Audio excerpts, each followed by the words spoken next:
唔認大屠殺要繩之於法。僕がここに書いてあるように、いわゆる30萬人ですねのいわゆる非武装の中國の皆さんを日本軍が大虐殺したということはない。當住中國人面否認南京大屠殺，去名古屋訪問嘅劉志偉竟然冇即時反駁，仲笑笑口交換禮物勁 friend 添。雖然南京市政府同外交部後來補鑊譴責河川龍之，佢之後都有沙冧，不過就唔肯收回言論，中國人唔嬲就假啦。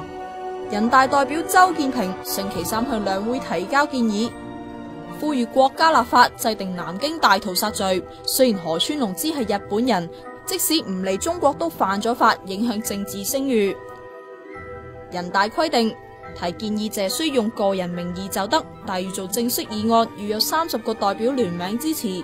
咁正義嘅議案，總共有36個江蘇人大代表撐啊！喺德國宣揚納粹思想，否認二戰屠殺史，一經定罪，最多要坐5年監噶。反而日本當時殺咗1500萬中國人，領導人好少謝罪，仲去悼念戰犯，參拜靖國神社，認錯真係咁難咩？